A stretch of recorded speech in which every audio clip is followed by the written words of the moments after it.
بسم اللہ الرحمن الرحیم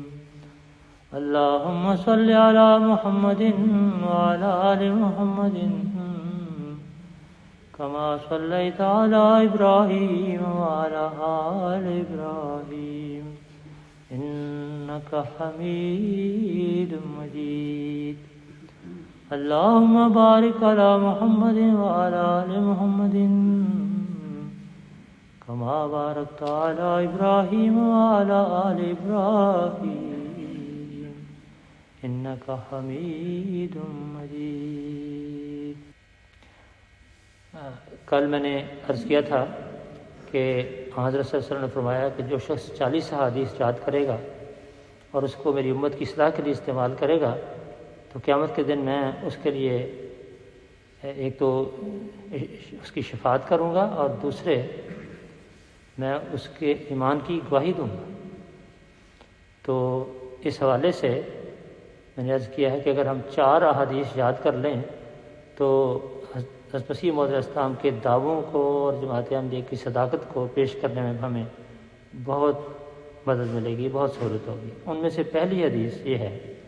کہ ابو داؤد حدیث کی کتاب ہے، اس کی کتاب الفتن میں لکھا ہوا ہے کہ رسول پاک صلی اللہ علیہ وسلم نے فرمایا ان اللہ یبعث لہذہ الامۃ علی راس کل مئۃ سنۃ من یجدد لها دینہا، کہ یقینا اللہ تعالیٰ ہر صدی کے سر پر ایک مجدد مبعوث کرے گا جو اس امت کے دین کو ان کے لیے اثر نو تازہ اور زندہ کرے گا۔ اس حدیث کو تمام مسلمان مانتے ہیں اور اسلامک لٹریچر میں یہ بات بھی موجود ہے، اور مثلا ایک کتاب ہے حجۃ الکرامہ، اس میں جو حضرت مسیح موعود السلام کے دعوے سے پہلے لکھی گئی تو اس میں لکھا گیا کہ یہ حدیث ہے آن وسلم کی، اور اس حدیث کے مطابق سب سے پہلی صدی کے مجدد حضرت عمر بن عبدالعزیز رحمہ اللہ تعالیٰ تھے، اور اس کے بعد پھر مختلف صدیوں کے مجددین کے نام لکھ کر آخر میں 13ویں صدی کے مجدد حضرت سید احمد بریلوی رحمۃ اللہ علیہ کا نام لکھا، اور پھر کہا اب 14ویں صدی میں دیکھتے ہیں کہ کون آتا ہے۔ چنانچہ ہم دیکھتے ہیں کہ 14ویں صدی میں صرف ایک شخص ہیں، یعنی حضرت مرزا غلام محمد قادیانی علیہ السلام، جنہوں نے یہ دعویٰ کیا کہ اللہ تعالیٰ نے مجھے اپنے الہام سے 14ویں صدی کا مجدد مقرر فرمایا ہے۔ چنانچہ آپ نے باقاعدہ اشتہار کے ذریعے اس کو دنیا میں باقاعدہ اس کا اعلان کیا۔ تو اگر ہم حضرت صلی اللہ علیہ وسلم کو سچا مانتے ہیں تو پھر حضرت صلی اللہ علیہ وسلم کے اس ارشاد کے مطابق ہمیں 14ویں صدی کا مجدد